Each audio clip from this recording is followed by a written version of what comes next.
how Mummy and Daddy run the pub. And she said, oh, look what I got for Christmas, and it was a book of fairies. And I thought then, well, I know somebody who knows about fairies. Do you want to meet her? She said, yes. So I phoned my dear friend Gail, and the rest is history, but I'm sure Richard will explain it in a completely different manner. As well as being an art historian, Dr. Gail-Nina is well known for being a Hollywood scriptwriter. She has written such classics as Ghost in the Invisible Bikini, Beach Blanket Bingo, and Fat Guy Goes Nutsoid. And she's here today to tell us about a doll's house she's got that's haunted by the ghost of a flea. Thank you. Okay,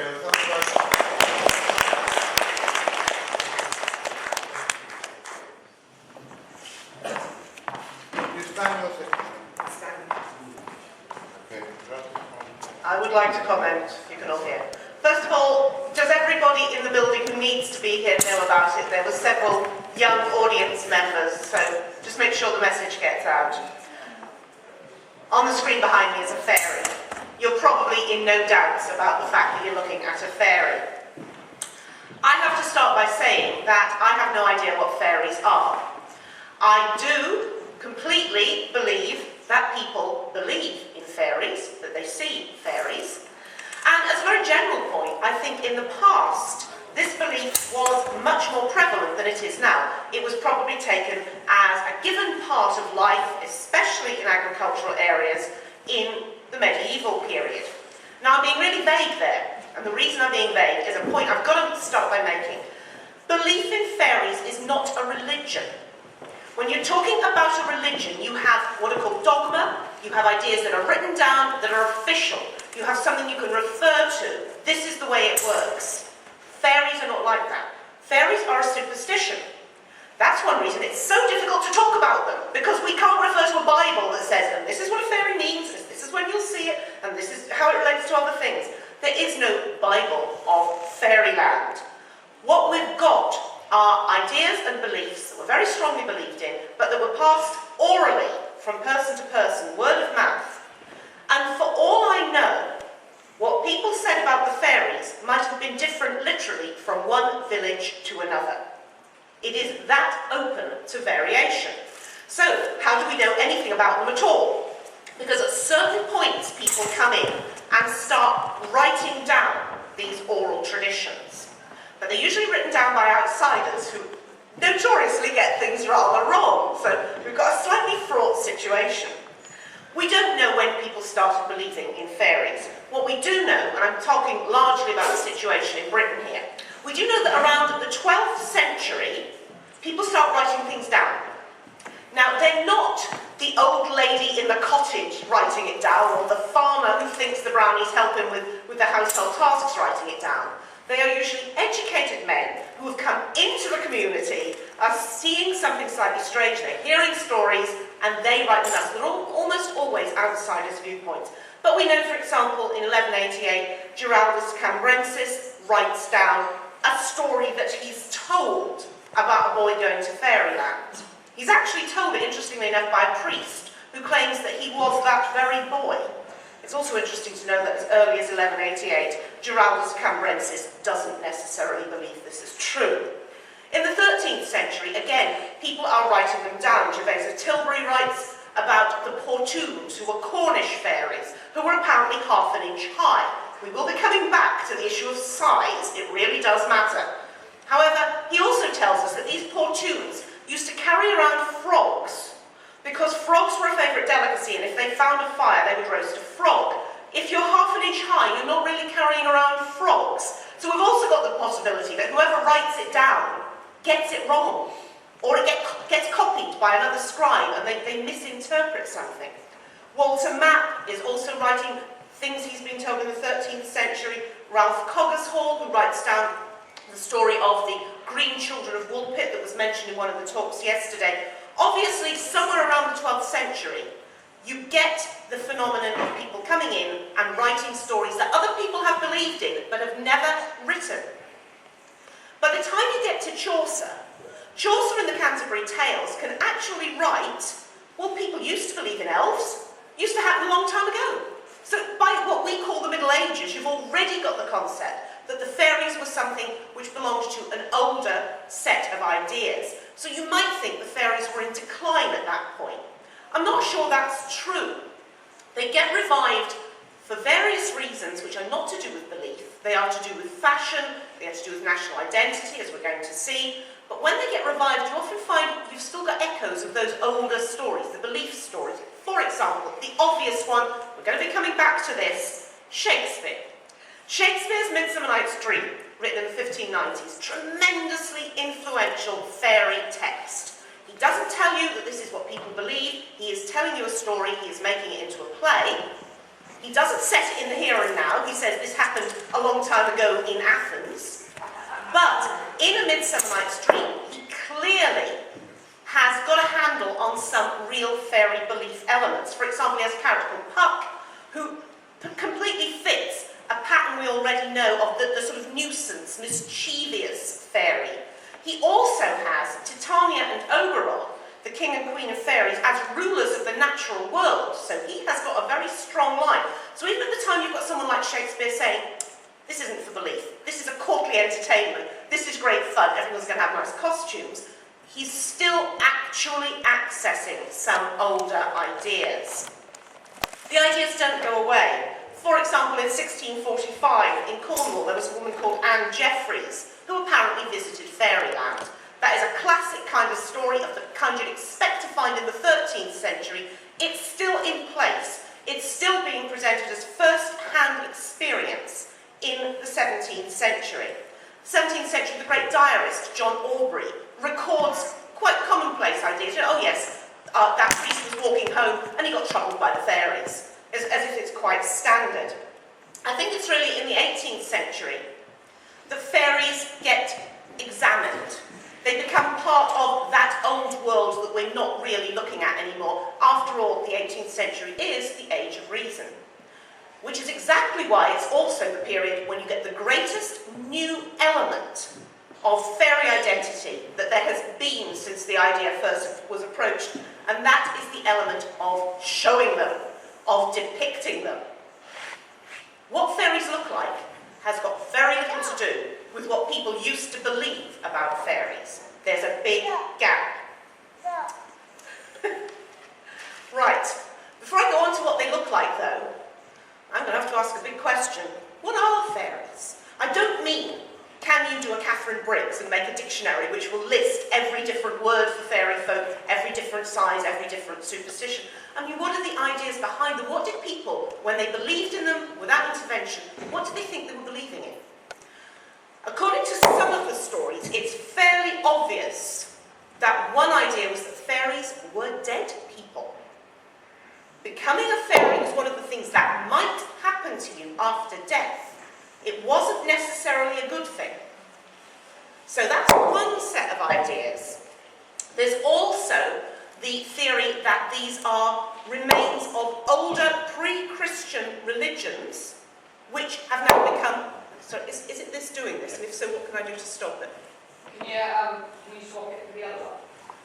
I think probably it's wiser for me not to swap. You please, you want me to do it? Yes, please. Okay. Thank you. Thank you, Stuart. Right. Okay. They were memories of... That's this one, I think. It's fairies, I'm sorry, this just happens all the time. They're memories of older belief systems which have been displaced by Christianity, but are still lingering, especially in areas where things are not getting written down. And people sort of believe side by side, yes, we're Christian, but of course there are fairies. So they could be memories of older gods. One theory is they're literally memories of an older race. That one time there were just much smaller people in Britain, and the idea is the Picts, for example, were tiny, which I'm not convinced by anyway. But this is a folk memory of them. Another idea is that they could be something to do with Greek and Roman ideas of nature spirits, which would have, of course, been imported at the time of the Roman occupation. And sometimes fairies do sound a bit like nymphs. So these ideas actually aren't mutually exclusive. Because as there is no Bible of what a fairy is, a fairy could be all of these things.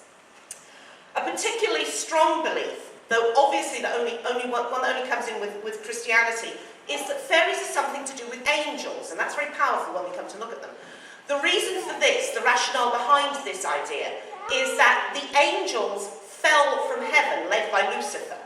Lucifer led the rebel angels, and the really bad ones fell all the way to hell, but the intermediate ones, who were just, neither one thing much or another, the wishy-washy angels, landed on Earth and became fairies. It's a nice story. There are so many of these stories, but whether these were actually what people believed, or whether this is an interpretation put on by later writers, I am not at all sure. Now, look at the thing behind me. Nothing that I've said indicates that fairies are tiny, they are the size of flowers, that they are habitually nude, or that they have wings. These are not really, by and large, part of the folklore. We'll come back to the size, that is a key factor. These are things which have been added at the time that fairies become visible. This, by the way, is in Bournemouth Museum. But there are lots of nudes in this, and John got very worried. There are too many nudes in this talk. They are all perfectly legitimate paintings you can see in museums. Fairies and wings. In folklore, fairies often move bewilderingly fast. It's a logical analogue if you're trying to show that, to give them wings. That gives them a way of moving fast. And after all, in art, creatures with wings do exist. So fairies, I think, when they're painted, do start to take on board features that are already in art. For example, in ancient Roman art, you often get not just Cupid, the god of love, who has wings, but loads of Cupids, all of whom have wings, and who are tiny. This is from a Pompeian fresco, and it shows little Cupids with wings who are acting as vintners. They're in the cellar testing the wine. I'm quite sure fairies would have done that as well. These slides are very, very dark, I'm afraid. I'm so sorry. You also have in Christian art lots of images of fairies and of angels, and angels are often delicate little creatures with flimsy draperies and wings. Is there anything we can do about this? I mean, this is not worth doing, I'm sorry. This is a visual lecture, and I've tried to get someone to give a test for these since I got here. The points I'm making are invisible to you. What can I say? He's just gone to get down. I know. Maybe if the door over there were closed. It's not going to make any difference with PowerPoint, Ronan, honestly. In Christian art, there are many kinds of angels. They're not all the same thing. So the notion that you can get visual variants is already there in the cultural mix. This, for example, is a painting of the Last Judgment by the 15th century French artist Paton, and it's got at least 3 different kinds of angels, 3 different kinds of winged creatures. It's got entirely blue ones, which is pretty weird, entirely red ones, and ones who look like attractive young people. So winged creatures are there in art. They're not really there in folklore. What happens is at one point folklore and art come together and we start getting the winged fairy that we are so used to. There's another angel which is very jolly. It's from a roof boss in Norwich Cathedral, and it could well be a fairy. It's a nice round domestic sort of angel. We also, in art, occasionally get things that we have come to associate almost totally with fairies. This is a painted room in the ducal palace at Mantua, and it's got scenes of the local ducal family. But it also has a plaque, can you see it, held aloft by what are either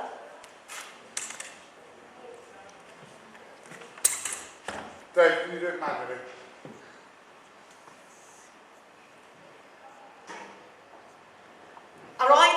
little cupids or little angels. And if we look closely at those, go to the next one. Sorry, over that one. Yeah. They actually have butterfly wings. So butterfly wings, which we think are to do with fairies, legends that are available in Christian art. So we've got an odd mixture of things coming from different places.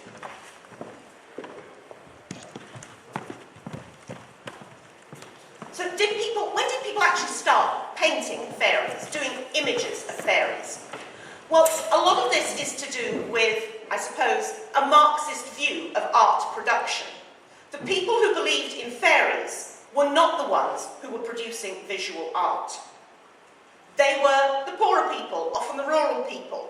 They certainly did not have paintings, they wouldn't have commissioned anyone to do a painting. Therefore, their fairies are verbal, they're described, and quite possibly they're seen. It's only really when you get to the 17th century you start getting images of fairies, and the early ones are very surprising. For a start, they're not in posh, beautiful paintings.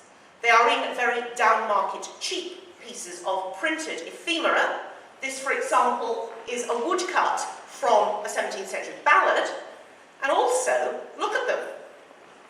They're wearing contemporary dress, steeple hats, breeches, and they do not have wings. They are not airy fairy. They are just like little people dancing around in a circle. There's obviously no way of picturing the fairies. We've got a set of ideas, we've got a moment when people want to start putting them into visual form, but we haven't yet got a formula. You can see the confusion in something like this. This is again a 17th century woodcut from a broadsheet ballad, and it's supposed to show Robin Goodfellow and Puck, the mischievous sprite. The artist doesn't know what he'd look like, so he makes him look like an ancient Roman satyr, because he hasn't got another way of showing him. So when do they start looking the way we want them to look? When do they start, as it were, overlapping with angels, which are well established in art? It actually starts very late indeed. It starts in the latter part of the 18th century, the so-called Age of Reason, the so-called period when fairy belief is definitely on the way and distinctly suppressed. Because the end of the 18th century sees a rise in interest in the imagination.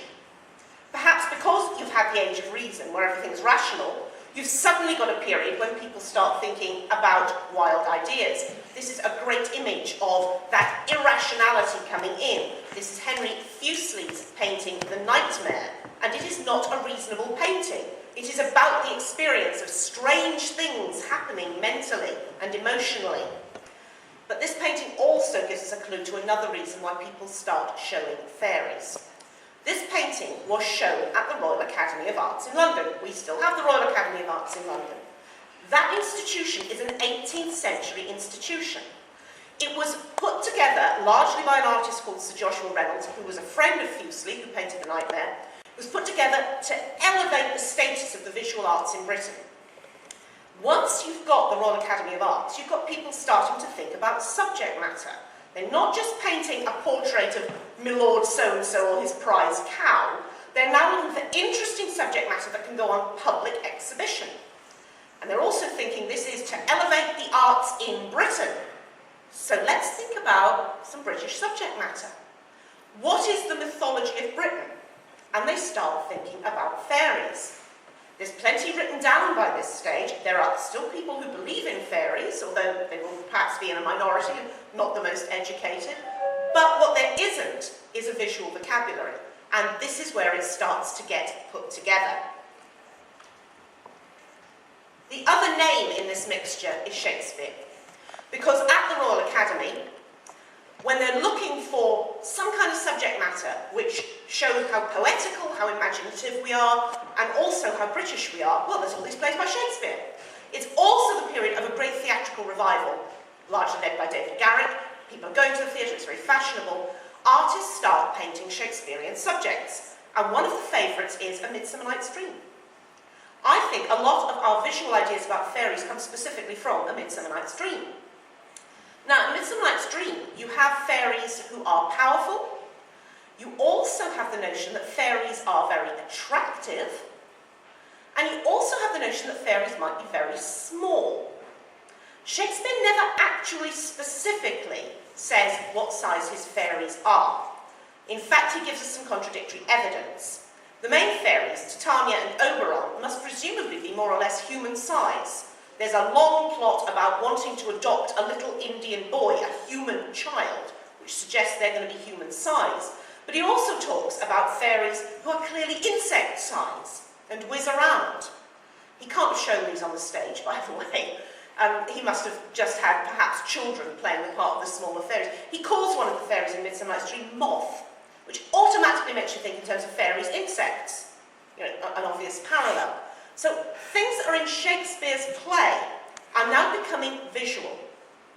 This is where the fairies put on flesh. This is again by Henry Fuseli. It's a painting for the Royal Academy, and it shows Titania and Oberon waking up the character of Bottom, who has an ass's head. And Fuseli liked the subject so much, he did another painting of it. Here we've got Bottom with the ass's head being wooed by Titania. If you look, Fuseli has taken full use of Shakespeare's vagueness about size in order to show big fairies and little fairies. That's one of the other great joys of doing fairy subjects. At a period when in art you were supposed to get it right and everything matched, with fairies you didn't have to. It didn't have to match at all. They could be any size they wanted. So if you look way down at the front, Fuseli is having great fun with two little tiny, teeny fairy figures. There's a little tiny fairy woman dancing. And he has this creature, who is obviously Mothman, long before Mothman is invented. It wasn't just Midsummer Night's Dream. Other fairy texts suddenly became very popular. There are fairy subjects year after year at the Royal Academy. They are the most imaginative subjects that people can do. One subject, now out of fashion, but very chic at the time, was the story of Melusine, who was a water sprite. This was based on a popular novel by de la Motte Fouquet. You get lots of images of Melusine. Again, this is one by Fuseli. And Melusine is a little tiny creature who's just walked into the fisherman's hut. And of course, the other great source is Shakespeare's The Tempest. This is David Scott's painting of The Tempest, where you've got the monster Caliban, and floating above him is Ariel. Now, as I've said, you've got these coming into British art because they're initially part of national identity almost, and they're tied up with a revival of interest and promotion in the visual arts. But you also have a revival of interest in Shakespeare at the theatre. And it's interesting to look at the way the fairy plays, The Tempest and Midsummer Night's Dream, were performed in the late 18th and through the 19th century in the theatre. For one thing, the fairy characters were very often played by women. I don't just mean Titania, I mean Oberon, Fairy King, was often played by a woman. Ariel, the spirit in The Tempest, was often played by a woman. There was a particularly famous one, Priscilla Horton, who spent a month learning how to sing while suspended in mid-air on wires, and was the hit of the theatrical season, the best Ariel anyone had ever seen. Even Puck, who was pretty well defined as a masculine spirit, was sometimes played by a female actor. In fact, the young Ellen Terry, her first leading role on the stage, was at the age of 8 to play Puck. So we're actually beginning to get some different things happening here. We've got the possibility that fairies are being seen as something very British. Yes, we can identify with that, we can take it on board, but also that they're being seen as really rather feminine. This is by a Victorian artist called Daniel Maclise, and we've now jumped into the 19th century. That 18th century tradition goes straight through, but as the Victorians take it on, the fairies become sweeter. We get new things happening to them visually. Queen Victoria loved them, by the way. Queen Victoria owned this painting, which is by Daniel Maclise, an Irish Victorian artist, and again, it's an illustration to the novel Melusine. And it's about a water spirit. She's actually on the horse there, being carried off by her lover. And it's still in the Royal Collection at the moment. That notion that this is something we can take on board would have been, the odd connections, would have been reinforced by the fact that Queen Victoria married Prince Albert. Because the other great northern tradition of fairies comes from Germanic folklore. Once Prince Albert comes to the country, all things German are very chic, including, by the way, the Brothers Grimm's stories, which is another branch one could go out on. So you've got every reason for fairies to continue to turn up in art. But you've also now got a Victorian view of the world, which is very much based on the concept of family and respectability. So your fairies may become a little domesticated.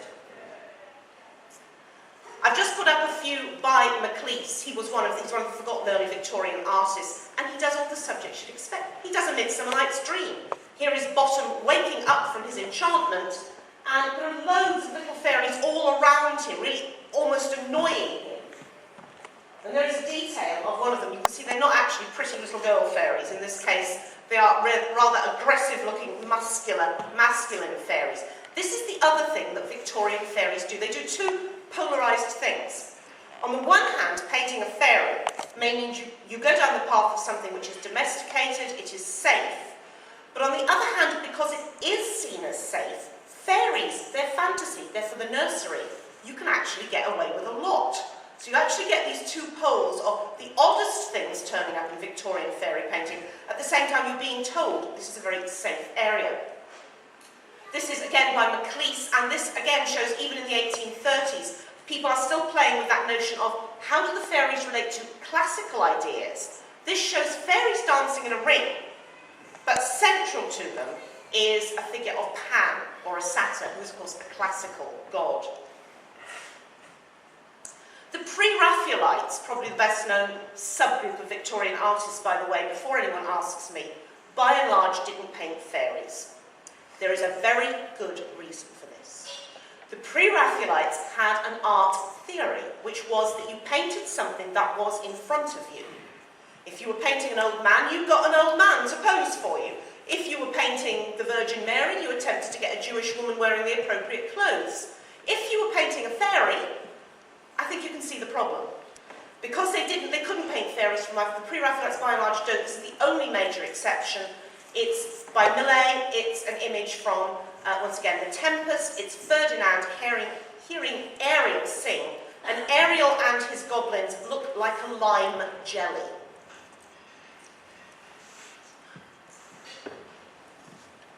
Possibly the best known of all fairy paintings are those by Joseph Noel Paton, who was a Scottish artist. And he made his name at the beginning of his career with two big paintings from Midsummer Night's Dream. By the 1840s, it is such an established mode, it's such an established thing that you could actually go straight in at the beginning of your career and do fairies. It wasn't the only thing he painted, but it was one of the most consistent things he painted. And he starts out with all the obvious subjects. This is the quarrel between Titania and Oberon. And this is the reconciliation between Titania and Oberon. And he played lots of games. He played very much with the notion that fairies can be any size. So in his painting, you get tiny ones and full-size ones. This is a picture of one of the non-fairy characters, Helena, presumably, and the little tiny fairies looking at her. But he also starts to do something odd. Paton starts to show evidence that although his fairies are in the line of tradition that comes from the establishment of the Royal Academy, the need for national identity via art, the notion that perhaps they can look a little bit like angels, he also starts indicating he knows the old folklore. He may be painting a Shakespearean subject, in other words, an accultured fairy subject, but he knows the old folklore. And so you start getting odd things, such as this little figure. She's a tiny figure in the big painting we've just seen, the quarrel between Titania and Oberon. There's nothing particularly unusual about her. She is nude. Why are these fairies nude? Because that is the academic tradition. If you are trained as an artist in this tradition, you are trained drawing from the nude. You don't get that many subjects when you can use this skill, but you might as well use it in fairies. After all, who knows what they wear? But the significant thing about this little figure is that there's a sketch of her, and Paton labels it the Indian boy's mother. Now, if you know your Midsummer Night's Dream, you'll know that the Indian boy is a human child who both Titania and Oberon want as part of their various courts. He is a human child. He is the child of a human mother who has died. If this is the Indian boy's mother, Paton is saying, possibly the fairies are the dead.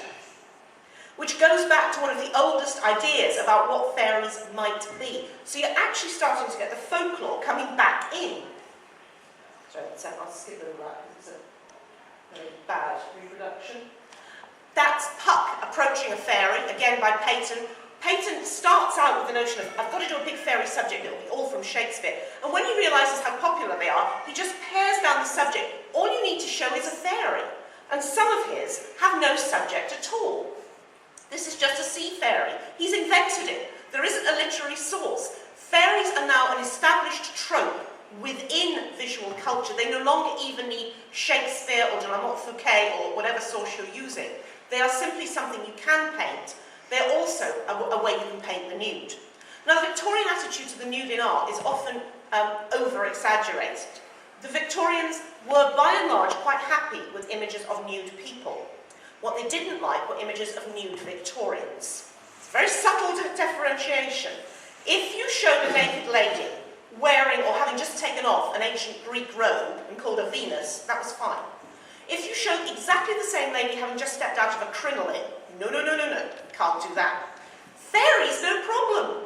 Where's the morality or immorality in nudity in fairies? Fairies aren't human beings. They know no better, they're almost like animals, so you can happily show them completely nude. So one reason is that they're a wonderful excuse for the eroticised nude.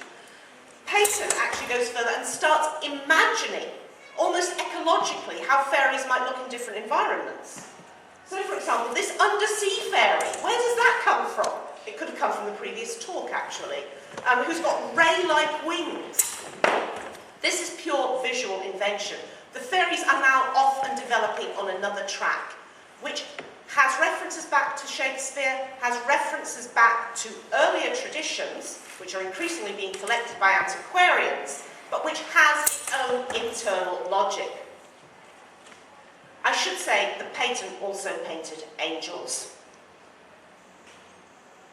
But you start getting a whole tradition of images like this. They're just images of fairies. They are almost all to do with female nude, and they clearly plumb depths of the Victorian imagination, which otherwise the Victorians weren't supposed to go into. This is by Heatherley. And that one, which looks like a Hollywood pinner, is by an artist called John Simmons, who specialised in fairies. There is one fairy artist who is very odd and who we don't actually know that much about. And he's called John Anster Fitzgerald, and his fairies are a little different, and I have often wondered where they're coming from. By and large, they are not nude, they are not academic. Fitzgerald starts out as though he's painting still lifes. He paints wonderful pictures of flowers, plants, insects, birds' nests, and then in amongst them are tiny fairies. And the fairies are dressed as though they're part of the natural world. They've got bluebells and petals and things, and they're clearly the size with which they could interact with the natural world, the size of birds, sometimes almost the size of insects. And Fitzgerald was very interested in the workings of the unconscious. I think you can see that from the paintings. The one I've put up at the moment is called The Dreamer, and it's a girl who's asleep, but behind her there's a phantom image of what she's dreaming about. This notion that this is something from the imagination. He then goes on to do a whole sequence of paintings like this, where the imagination is also almost ecological. It's almost as though he's imagining an evolutionary niche the fairies could fill. If we've got these birds, plants and animals, and there are fairies, then they must sometimes live in birds' nests. Sometimes they must ride on white mice. Sometimes they must capture robins. So his fairies are almost ecological fairies. This one's actually got a captured robin, I don't know if you can see there. And we've got fairies in a bird's nest. This is almost as if Darwinianism is now interacting with the visual tradition. And this one is interesting because it's the fairy's funeral. Do fairies die? Well, in fact, if you look back at the older stories, one thing that people occasionally report seeing is the funeral of a fairy. And that again suggests Fitzgerald has gone all the way back to older traditions. Of course, the fairy artist you've all heard of, and I have problems with this because he is actually outside the tradition, is Richard Dadd. And this is the one everyone wants to know about, because Dadd went mad. What's really important in an artist, as we all know, is not their paintings but their private life. And Richard Dadd was actually a completely conventional painter. This is a conventional picture by him of the sleep of Titania. But then Dadd obviously did have some terrible incidents and terrible episodes and ended up killing his own father. He was then sent to Bedlam, where he spent the rest of his life, or in various mental institutions, And while he was there, he painted 2 amazing fairy pictures. This is Contradiction, the quarrel between Titania and Oberon. And that is the Fairy Feller's Master Stroke, which is in the Tate. And these are very odd because they have tiny, tiny, distorted fairies interacting with an almost alien world of giant grass stems and nuts. And they are fascinating, but they were also the work of someone incarcerated. They were never intended for public display. They were never put on public display until long after Dad's death. The fascination with them now is that we like the idea that real art comes from a disturbed mind. I would argue as an art historian, art usually comes from a well-established artistic tradition, but that's just me. But there were actually other artists who were doing little tiny jolly fairies, little fairies in the landscape, and they are tending to push the fairies in a particular direction. They are pushing them towards children. Children as the consumers of fairy art. If it's a painting of a drop-dead gorgeous nude with wings, it probably isn't meant for children. If it's a drawing of lots of jolly little elves doing fun things in a landscape, it possibly is meant for children. This is an artist called Richard or Dickie Doyle, who spent a large part of his career doing wonderful watercolour illustrations of fairies, which were meant not as finished paintings to hang in the Royal Academy, but as illustrations to go into children's books or magazines. So now you're getting fairies who are scaled down and have become domestic and have become rather fun, because there's the notion that these are suitable for children. And this does tie in with the Victorian notion that the imagination is something that flourishes in the child, and that perhaps later on it has to be capped. And I think that also ties in with the notion of the fascination of Richard Dad, the mad artist. Of course he's a fairy artist. He's all imagination. He has no rationale. What else would he paint but fairies? But we start getting images where children or young people interact with fairies. People go to fairyland. We have now almost completely broken the meaning of fairies in those old oral accounts. Because one thing you did not do in the Middle Ages was mess with the fairies. You didn't go to fairyland. If you had fairies at the bottom of your garden, you avoided them. Fairies, whatever they were dangerous. They were otherworldly. The Victorians have actually taken them on board and turned them into something which are delightful for children. Every child wants to go to fairyland, as in this painting by Edward Hughes. We also start getting own your own fairies. It's not just Barbie. Fairy dolls were available around the middle of the 19th century. They seem to have been imported from Germany. This is a German example, possibly when the notion of the Christmas tree was imported, because fairy dolls traditionally sit at the top of the Christmas tree. Of course, are they fairies? What they are attractive young women or girls in some version of fashionable dress, and usually with wings. If you put them at the top of the Christmas tree, are you sure that's a fairy, or is it an angel? We're back to that dichotomy, that ambiguity. This particular example of doll was made in 2 types. If it had wings, it was an angel. If it had a wand, it was a fairy. So subtle is the difference. And of course that leads on to a whole raft of fairy illustrators whose work is specifically designed for the nursery. That would have been unthinkable in the Middle Ages. In the 12th century, no one was ever saying that, oh yes, we invite the fairies into the nursery. They were saying exactly the opposite. The one thing we don't want to do is have fairies anywhere near small children.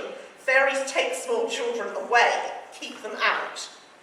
But the Victorians, they've forgotten the dangerous side of the fairies. They've reinvented them visually, they've become small and delicate and attractive, and now they are being invited into the nursery. There's a whole sequence of books and illustrations by artists, often females, such as Margaret Tarrant and Cicely Mary Barker. This is her Christmas tree fairy, which are specifically designed for consumption by small children. The fairies are delightful, they are children's friends. The other tradition is the continuation of something I've mentioned before, the stage fairies. The Victorians adored the theatre, but perhaps their tastes were a little broader than had been suggested by the Shakespearean revival in the 18th century. The Victorian notion of the theatre included spectacles and pantomimes. And pantomimes always had fairies. And sometimes they were children, but very often I think they were there for the Victorian fathers in the audience. Because on stage, Victorian fairies were often quite lightly clad, nubile young women, a bit of a chorus line. And again, you could get away with it if you put wings on them. They're fairies. It doesn't matter that they're not particularly overdressed. This is an obviously satirical image from a magazine in the 1870s, and it's called Gauzy Fairies About to Ascend. And it's backstage, and these fairly hefty-looking chorus line beauties are the fairies. You can see they haven't got skirts on at all. They've got kind of knickerbockers on, bare legs, and it's all okay because they've got little wings, and they're obviously about to go on in some elaborate stage effect. They're going to look beautiful. They're also going to look very sexy. So fairies were now not just part of elevated art, and not just part of folk belief. They've now entered another area, which is popular consumer culture. And they've been there ever since. They also start to become fashionable. It's interesting, if you watch from the Victorian fairies, when they are dressed, their clothes start to reflect the fashions of the time. This is an early 20th century painting of Titania and Oberon by Rackham. And Titania has the sort of polter pigeon effect, the cut of her dress, which court ladies were wearing at the time. She's become a fashionable fairy. There was one other place that fairies were bound to go. You couldn't have avoided it. It was a logical extension. With the invention of photography, you are going to get photographic fairies.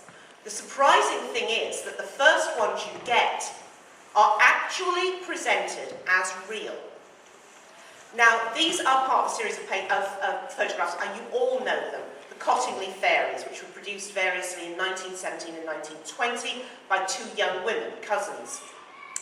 If they had not been the first, someone else would have produced fairy photographs, but they probably wouldn't have pretended they were real. But these two young women, one of whom knew quite a lot about cameras, by the way, they were not untutored, that's a myth. These images were produced, and the girls said, oh yes, they're the fairies at the bottom of the garden. This is one of them meeting a gnome, and this is the best known one, a winsome-looking little early 20th century girl with a circle of fairies dancing in front of her. Hey, it must be real, it's a photograph. I think that perhaps now we would automatically assume it is not real, but at the time people were less used to photographic trickery. The girls insisted that they were real. It was only many decades later that they admitted they faked the photographs. But even then, they insisted they had seen fairies. The way they faked them was very simple. They did little paintings of fairies, cut them out, sort of stuck them on pins in the ground and photographed them. The fairies are cardboard cutouts. At the time that these photographs became well known, and one of the people who publicised them and believed in them was Sir Arthur Conan Doyle, the creator of Sherlock Holmes, one of the great analytical characters of Western literature, but Conan Doyle believed in them. At the time that they were first shown, other people did pick up very quickly, this must be a fake. This image, for example, is not part of the Cottingley group. It's by a female photographer called Dorothy Inman, and she consciously produced it as a fake. She knew how the Cottingley ones had done, and she did her own variant version.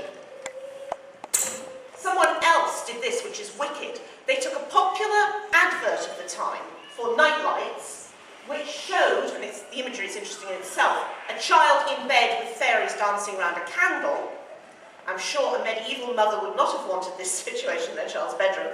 They took this, and they superimposed the dancing fairies on a photograph of Sir Arthur Conan Doyle, which is making the point quite clearly, Sir Arthur, you've been fooled.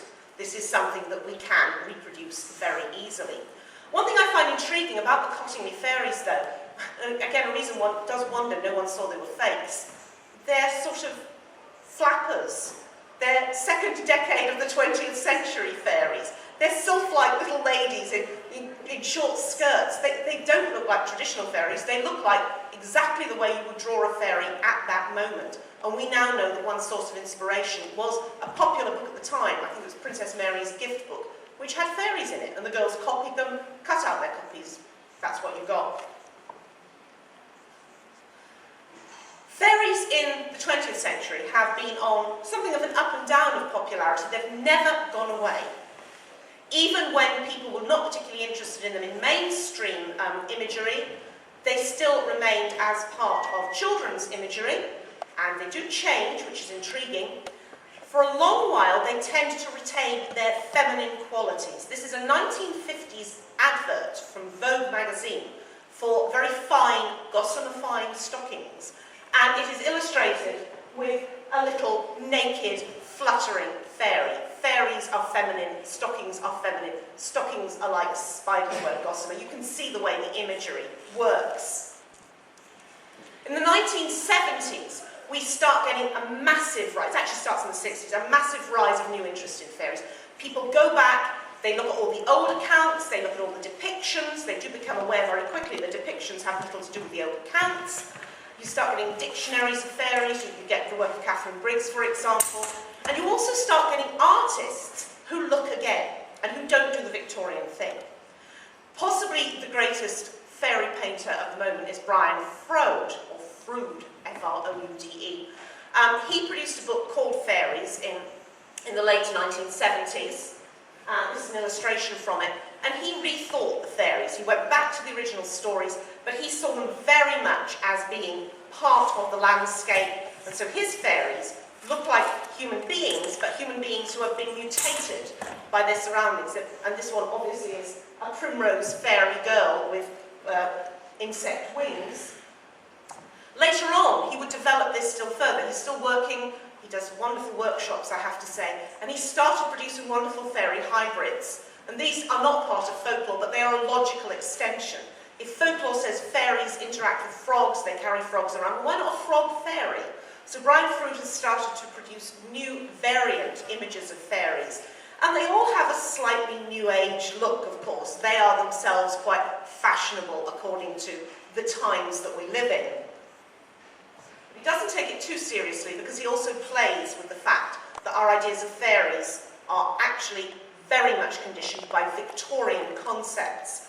And he has done, actually now, a series of books, Lady Cottingley's Pressed Fairy book, in which he imagines that fairies are absolutely real, they are rather like insects, they are part of the natural world, so what a Victorian would obviously have done would be to capture them and press them between the pages of an album.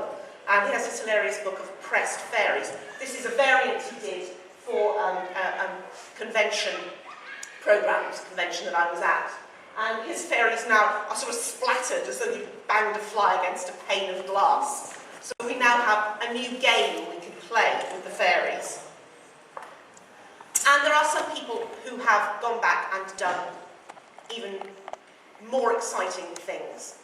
On the one hand, nowadays, if you go into Past Times shops, I'm sure you all know what Past Times shops are, or look at their catalogues, you will discover the fairies are alive and well. You will discover you can buy fairies to put at the bottom of your garden, and they will look just like late 19th, early 20th century concepts. Margaret Tarrant's flower fairies, reproduced in some kind of compressed concrete so that you can put them literally at the bottom of your garden.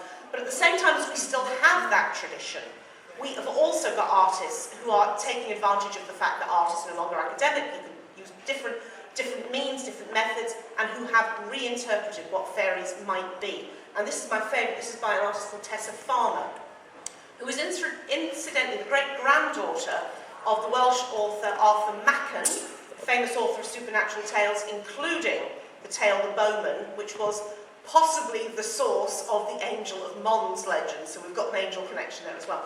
But Tessa Farmer is in a way doing what people like Fuseli were doing in the 18th century. She's saying, why do we need fairies? What are we going to get out of them? She's not looking for national identity or academic identity. She's looking for something experiential. After all, the early stories of fairies are mostly about how people experience them. And this is her best-known fairy piece. It's a tiny detail. It's a much bigger work than this. It's called Swarm. And it's very difficult to describe. It is not a painting. It is not a sculpture as such. It's an installation. If you see Tessa Farmer's fairy pieces, you go into a gallery, and what you can see in front of you, apparently suspended in midair, is a swarm of insects. And the gallery attendant hands you a magnifying glass. And you walk into the swarm of insects, and they are suspended from the ceiling. They are tiny skeleton fairies and insects, all of them made from natural materials. They're made from things like bone and bark and leaves.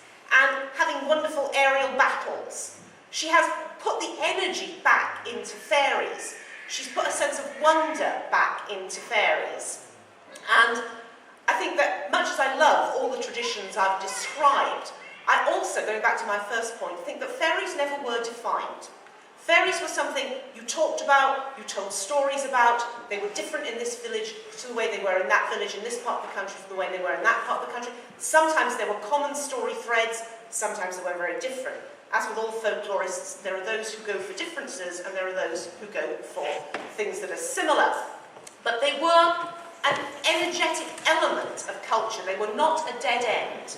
And I love the fact that an artist like Tessa Farmer has cut through the concept of a dead end. The tradition may go on in your pastimes fairies, your reprints of the Flower Fairy books, but it also can be subverted in ways which are very much about how you would experience a fairy and the kind of feelings you would get.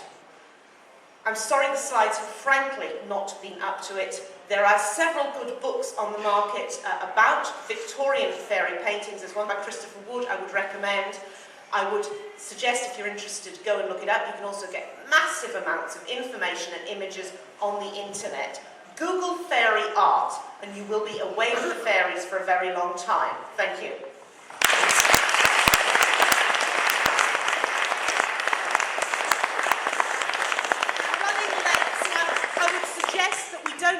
I don't take questions now, but I am around, so if anyone wants to come and ask me a question in the bar or the cafe, please do. Thank you very much.